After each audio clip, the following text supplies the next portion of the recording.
রাঘব চড্ডা সহ 7 সাংসদের দল ছাড়ার ধাক্কা সামলে পাঞ্জাবে জয় আম আদমি পার্টির।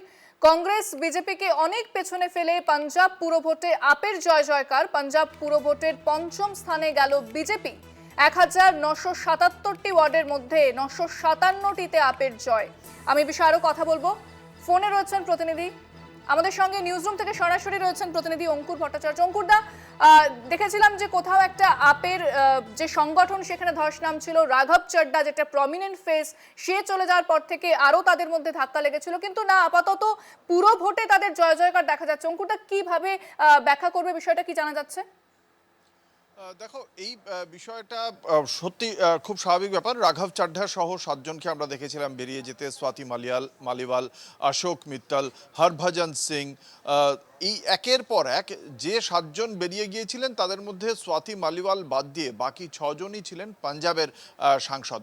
ফলে তারা বেরিয়ে যাওয়ার পর এই পুরসভা নির্বাচন, যেখানে প্রায় 63.94% ভোট পড়েছিল, সেখানে মনে করা হচ্ছিল যে আম আদমি পার্টির পক্ষে হয়তো একটা জয় পাওয়াটা অত্যন্ত কঠিন।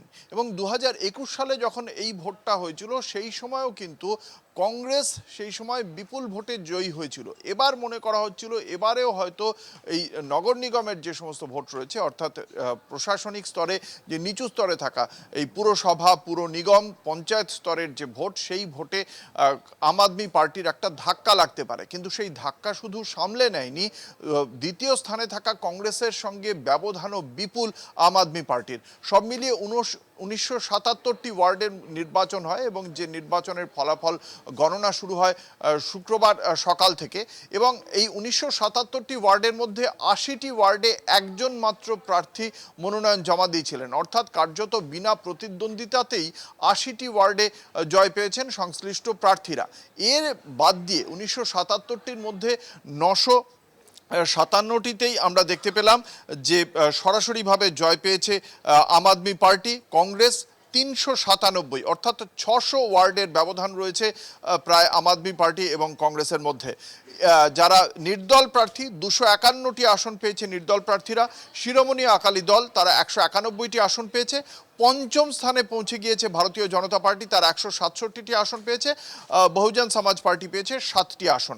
এবং এক্ষেত্রে এটা একটা গুরুত্বপূর্ণ বিষয় যে কোভিড-19-এর যখন মহামারীর যে ধাক্কা, যেটা 2021-এও ছিল, কংগ্রেসের তখন একটা বড় নিরঙ্কুশ জয় পেয়েছিল কংগ্রেস। সেই সময় দাঁড়িয়ে মনে করা হচ্ছিল যে 2026-এর যে নির্বাচন, আম আদমি পার্টির যে সরকার, তার বিরুদ্ধে কিছু প্রতিষ্ঠান বিরোধিতা তৈরি হয়েছে, তার পাশাপাশি 7 জন সাংসদ বেরিয়ে গিয়েছে।